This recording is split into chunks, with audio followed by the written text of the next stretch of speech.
Hello everybody, today we're gonna talk about EX Trissa and EX Primrose.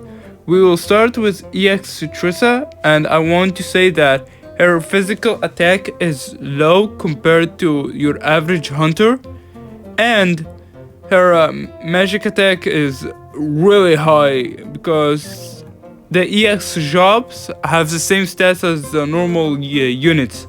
But unfortunately for EX Trissa, she doesn't have a really good skill, elemental basis skill, so the magic attack is technically worthless. I wanna also point out that she is the slowest hunter in the game at 240 speed at Awakening 0, which is absolutely awful for a hunter. Before we start to her battle skills, I want to talk about her passives. After using a skill, if not in the camouflage state, gain camouflage state. The camouflage will allow you to dodge up to 2 physical attacks.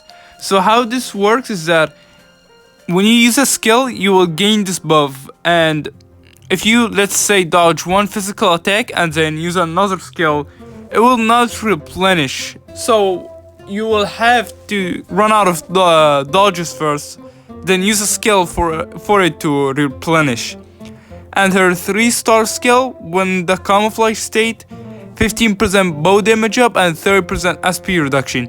This passive is really good for her because it's technically a free 15% bow damage up and 30% SP reduction, provided if the enemy doesn't hit you with physical attacks on Trissa a lot.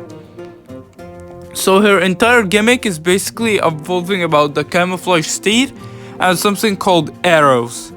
We will talk about arrows when we talk about her skills now. One of her best skills is a 170 bow single target that inflicts 10% physical attack and physical defense down and gains 1 arrow in the camouflage state. One of her other best skills is that a priority 3 single target that gives her 1 arrow in the camouflage state. And she has a skill that gives her 3 to 6 arrows based on boost level.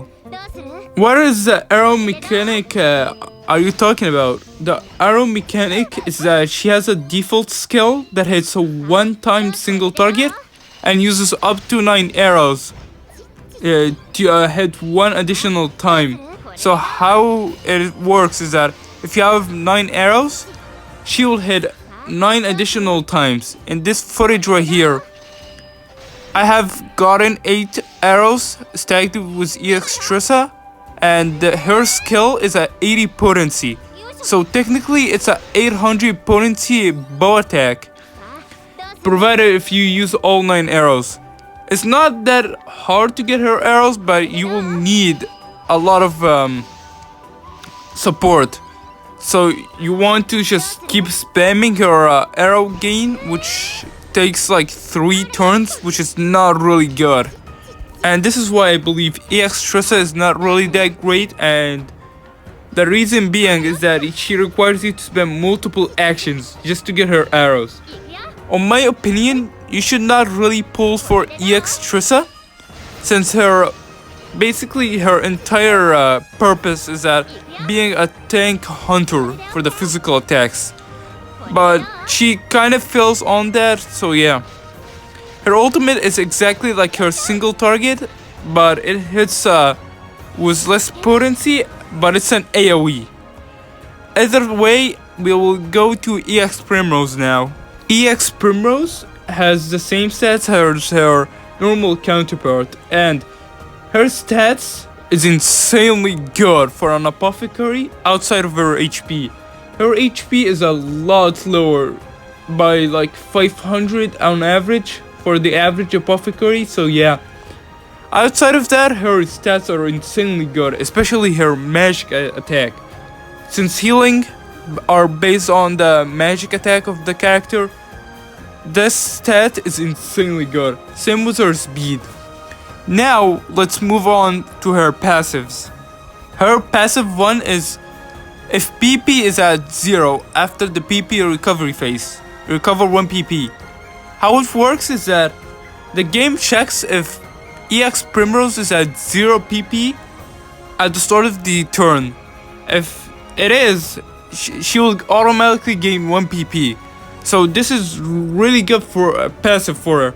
The reason why we did not have this types of passive is that Kerjix also had this passive, but it got changed to an unconditional 15% bow and crit damage up, because that is some buff he received in the global version.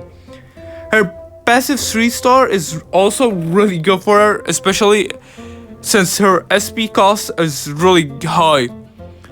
When at 75% HP or higher, recover 5% SP pure return. This is really good for her again because all of her skills are very expensive. One of her best skills is 15% physical and magical defense up for 2 turns, plus a burst heal. The 2-turn part is unfortunately non-extendable. She has a 15% thunder resistance down, random target lightning that actually stacks with max boost.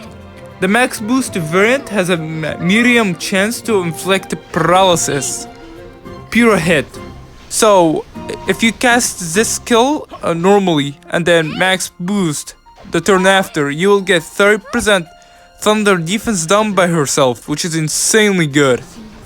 She has a 3 single target lightning that inflicts 20% magical attack down. It's a very good skill to debuff and shave shields with.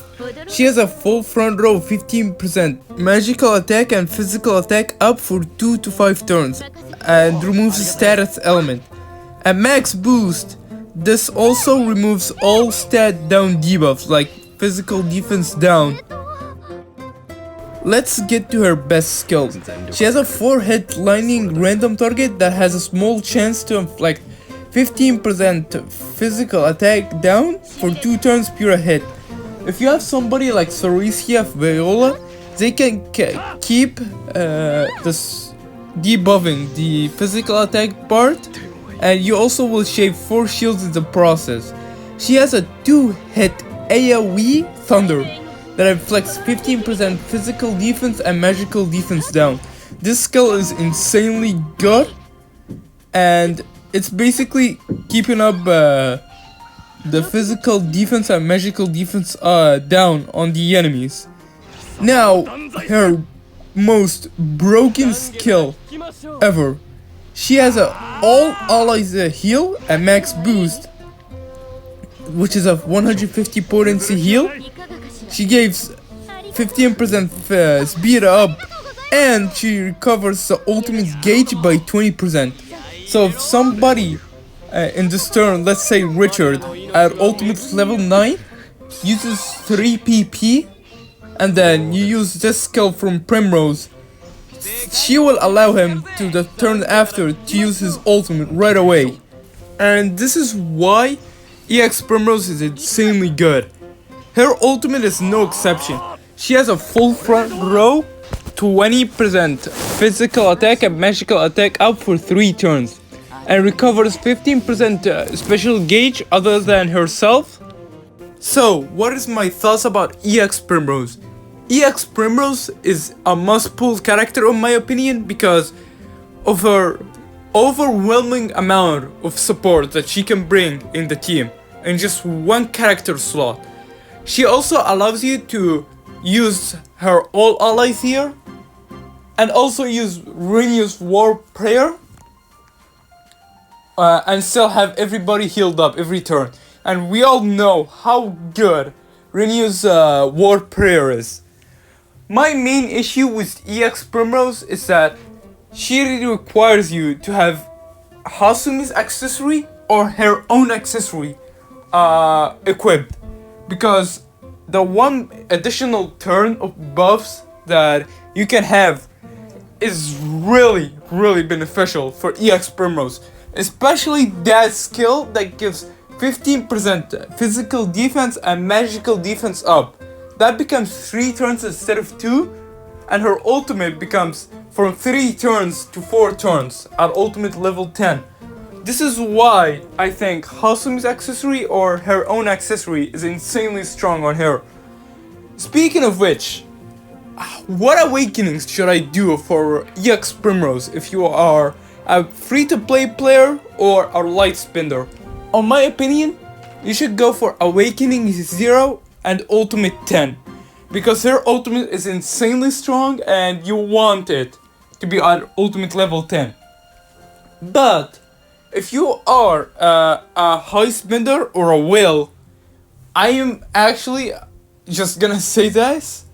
I think A4ing Primrose is a really good idea. Her accessory is really good, and 2, she benefits from all awakenings. Awakening 1 makes her even more fast, makes her a little bit more tankier for poison and bleed, for the magical defense and the physical defense part, and it makes her have more stronger heals. And at Awakening 2 you can have one additional battle slot skill, so you can slot in a new skill, and she has a lot of good skills. So Awakening 2 is really good on her. And Awakening 3, it gives a 1000 HP on a character, so she will be able to tank a lot better instead of just like risking that the fact her HP is a little bit low. Having her Awakening 3 will allow you to just forget the issue of about having her at low HP. Awakening 4 for Primrose EX is at 20 magical attack, 20 speed, and 100 SP. Yes, the stats does not seem good, but the passive makes up for it. It's buff casted by the user gets 1 additional turn, and at the start of battle, plus 1 PP regen for 3 turns. This is actually not correct, the 3 turns. It is 3 turns in the wording, but it's actually 4 turns, because the PP regen is one of those buffs that get extended with the 1 turn duration. So it becomes 4 turns instead of 3. And this is why I think EX Primrose ultimate, Awakening 4 accessory is really good. Either way, this is the end of the video, and consider subscribing if you have enjoyed this preview, and I hope to see you later.